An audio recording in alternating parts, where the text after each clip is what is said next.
it was another early start.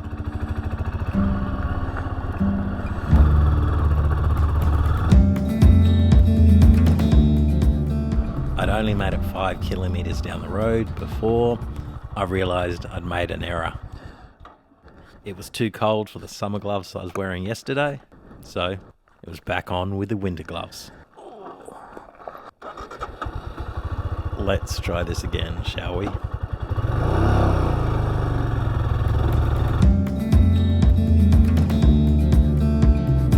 I do love riding at this time of morning.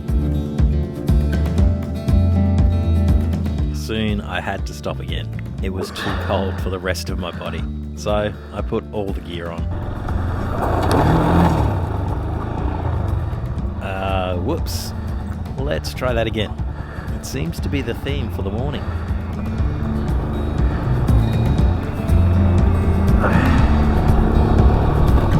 I was making my way east. I'd started 30 kilometres outside Three Ways and was heading to the Queensland border along the Barkly Highway.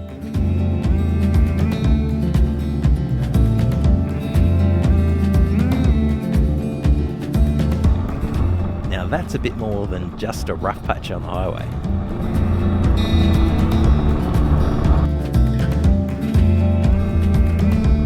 I pulled into the first planned stop for the day.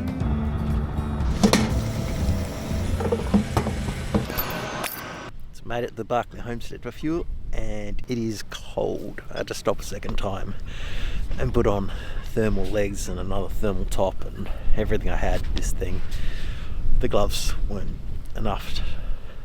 Then I wasn't watching where I was looking if there was cars coming. I wasn't watching where I was going and hit that gravel and somehow stayed upright.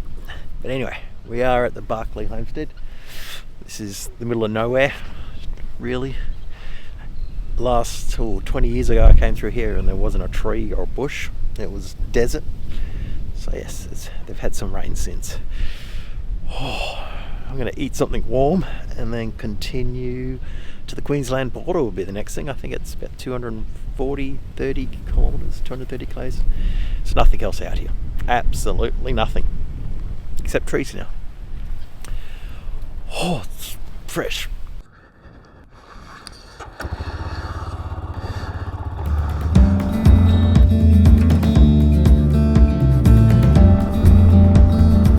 I wasn't having a good run, so this just happened at 110 kilometres an hour, which is kind of a bit of a problem. Now with the electrical tape,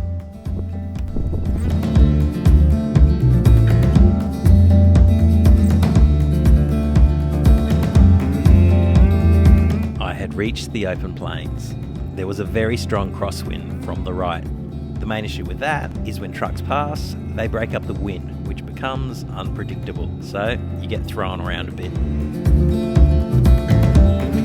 Yeah, I seem to work that one out myself.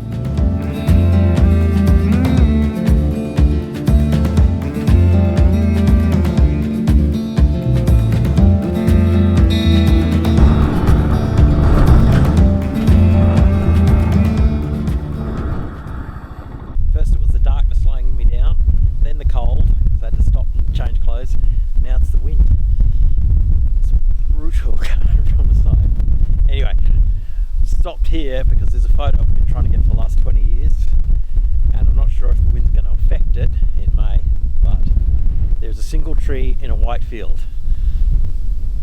See if I get it or not. It might not look much, but hopefully it turns into a decent image. I'm going to get back on the bike and try and get to the border.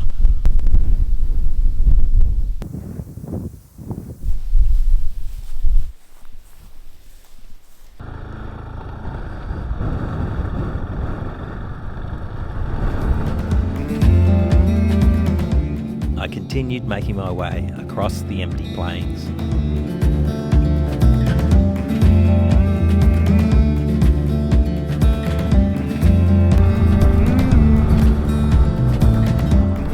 I'd finally made it to the Queensland border.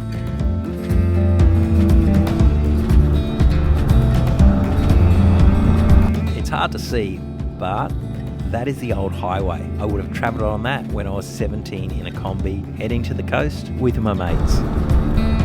Time to fill up again.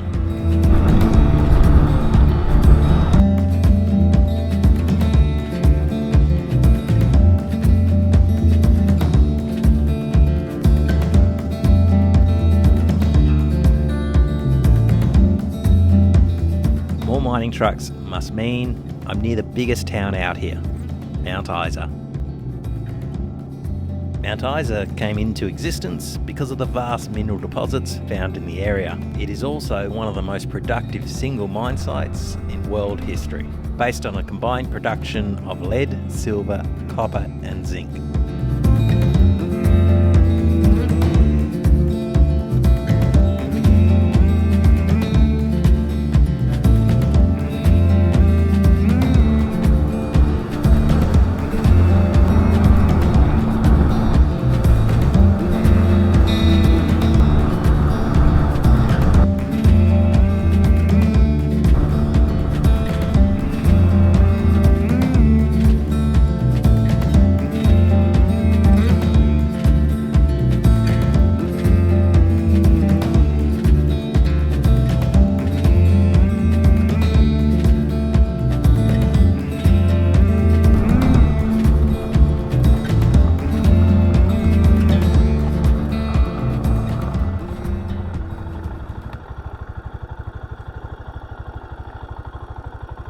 Well, finally got to somewhere to camp, and I'm camping behind the pub. And as I came in, you might have recognised the pub. I'm going to have a look in a minute. Love the country. This isn't even a campsite. It's just out of the wind, and the lady was like, yeah, back here. It's got grass, no wind. With camp set up, I went over to the pub. So the pub I'm at is Walkabout Creek from the movie Crocodile Dundee. Random, I know. But it was a place out of the wind, shower, and I can get something to eat. The pub is from the opening scene in the movie. Although the movie is set in the Northern Territory, the pub itself is in Queensland. There are photos and memorabilia all over the pub. It even has the head office of the Never Never Safari Tours. And outside is that iconic Never Never Safari Tours truck. So just watched the sun go down from the deck of the pub, and now back at the tent, just deciding what to have for dinner. But I have one issue, the labels all wore off, so it's a lucky dip. So the plan for tomorrow, about the same as today, just see how far we get, and I guess the wind's going to be an issue again, so that may slow me down a bit. Just cruise along.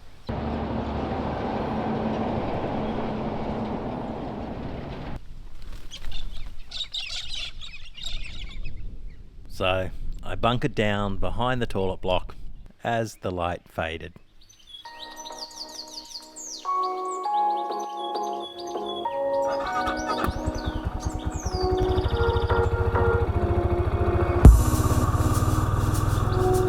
There's something you don't see every day, a phone box.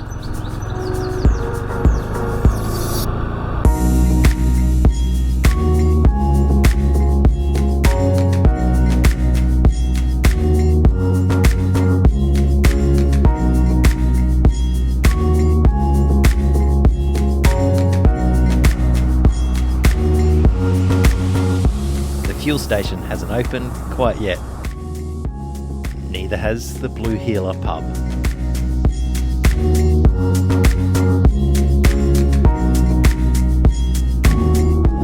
With the last fuel station not open and running low, I filled back up with the jerry cans.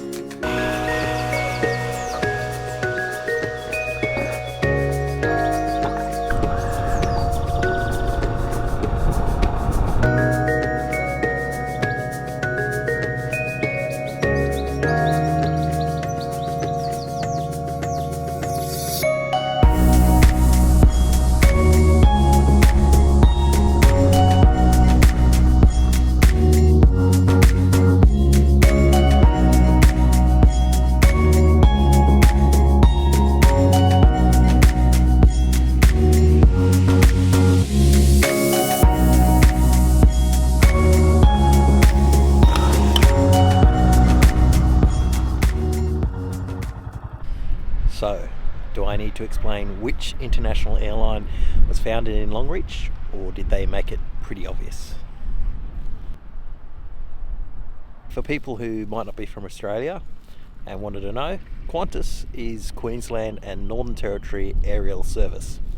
1920s it started. It actually was something like Western Queensland to start with, but they went with Qantas.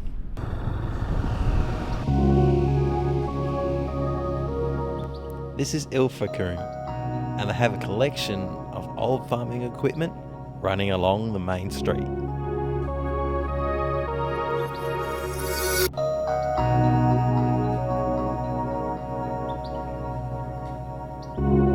And also a pub, of course.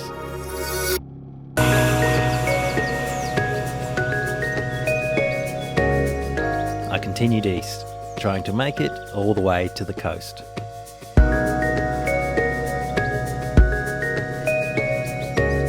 I spotted storm clouds ahead, so I pulled over to get the rain suit on.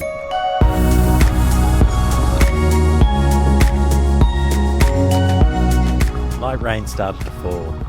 I'd misplaced the side door to the camera, so it was no longer waterproof, which means I'd have to put it away for now.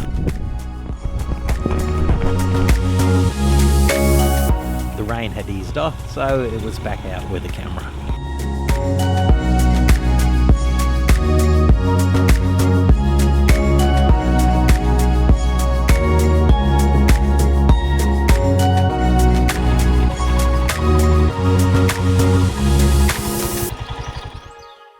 Well, that day got away from me a bit. Probably had a couple of longer stops than I was thinking, which delayed me a bit, so I was going to ride a little later. But then the storms came, and that obviously the roads were wet and there was standing water, and the country roads, so they're really bumpy. So I had to slow down, and it was hard to see. Things were fogging up. All good, just going to take it easy. Then I thought, okay, next big town's Emerald.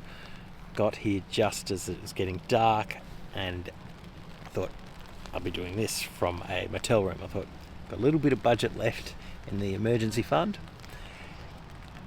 Looked on bookings.com, couldn't find anything, but I saw a motel, went into there, and they were full, and the lady was nice enough to look around. Nothing anywhere. Well, there was one, it was about an hour away. So I went to Wiki Camp. The caravan park had one spot left, and it was like 5 to 6, but the lady said, I'm closing at 6. So I scrambled over here, got in, and then it was raining, trying to set up a tent in the rain and the wind in the dark. Lots of fun. Wish I could have filmed it, but I had priorities of getting it done. I still had my onesie on, and I needed to go to the toilet, and if anybody knows about rain suit onesies, didn't pee in the onesie. I did get to the toilet at the end, but it was everything happening all at once. But I'm dry, I'm inside, it's not supposed to rain tomorrow, so we'll just go again. The one thing, bonus, lady just next to the caravan park is fish and chips. Fresh fish and chips, so I'll be eating like a king at least. Till tomorrow.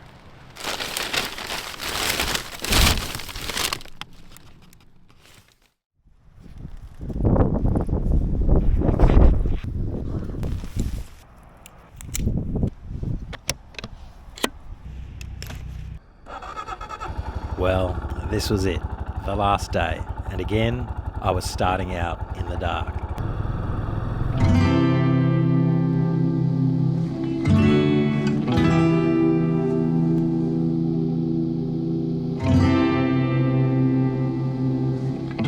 They have extremely long cold rains here, like the ones I passed in the Pilbara in Western Australia.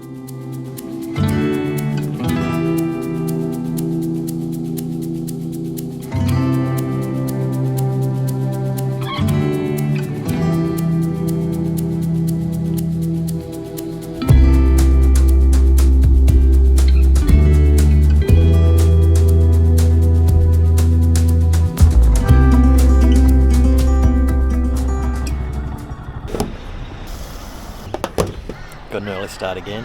Looked like it could get rain, but it all cleared up, which is good. It's a little windy, but I'm used to that now. This is Dingo, great name for a town. I was going to stay here before the storm got me. Out the back you can camp for free. So heading to the coast now and, well, just getting breakfast. It's going to taste good. Anything with berries is good.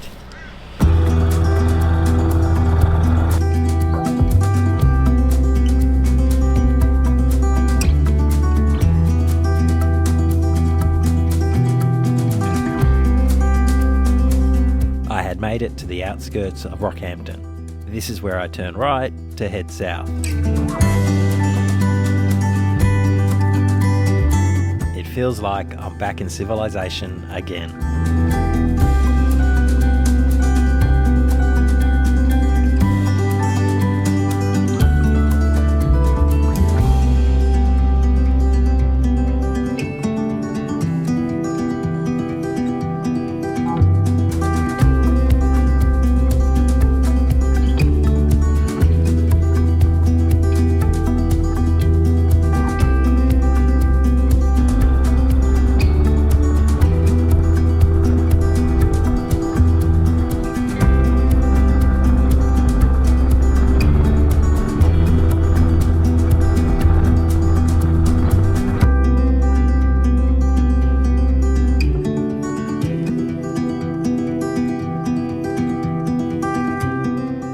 Like I was about to get hit by another storm, so I pulled over and got my wet weather gear on again.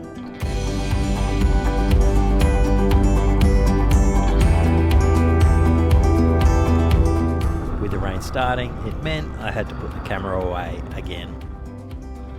The rain finally eased off, and being near Noosa, I had one more mate to drop in on.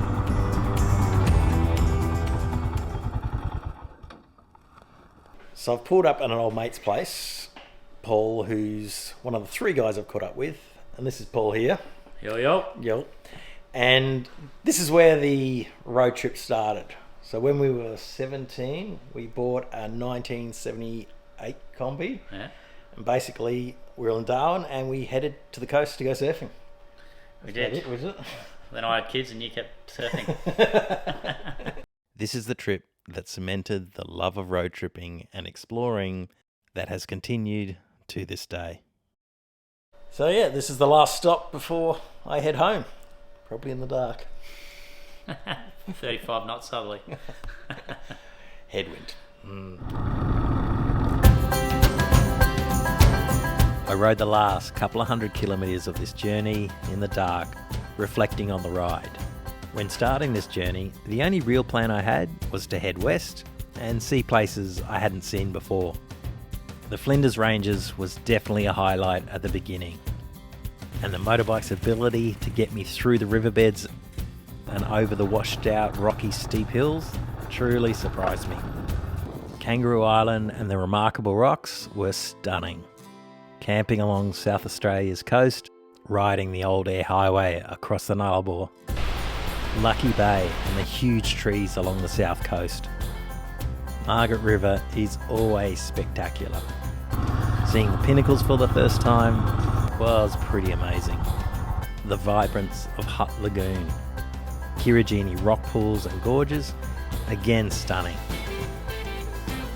I think the Bungle Bungles topped it all off, with the challenge of actually getting there, through all the water crossings, and then the out-of-this-world formations of the landscape.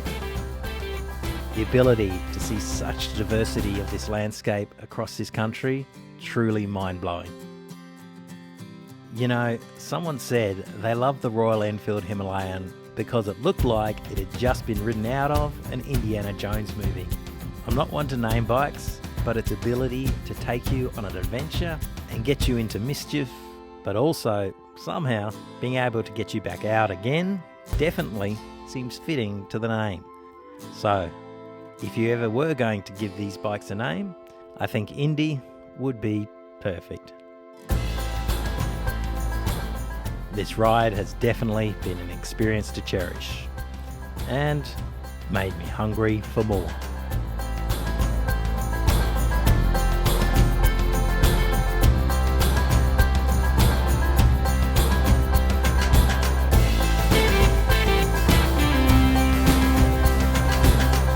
If you're still watching, you're who I want to talk to. Basically to say thank you. As you probably know, by watching these videos right to the end, it's a massive help to the channel. I'd like to thank the people who have sent super thanks through. Again, it is a massive help. What's next? Well, I have an idea for another big ride. A hint, it's on an island. Actually, I think there's two. But it'll take me a while to save up for it, so in the meantime, I might go on a shorter ride as well. Also, I'll probably do a video about the bike after 40,000 kilometers, how it's gone. The gear I used, what was different from the first series to the second one, what I tried new, what worked, what didn't, and what I might try the next time. I'll also probably do a video on how to take better photos on your adventures. It has nothing to do with the camera. So hopefully you get a chance to check some of those out. Oh yeah, I got a comment from someone asking what I was reflecting on coming towards the end of this, well, in their words, grand adventure. I replied, I think they'd assumed something wrong. It wasn't the end of the grand adventure. This was just the warm-up.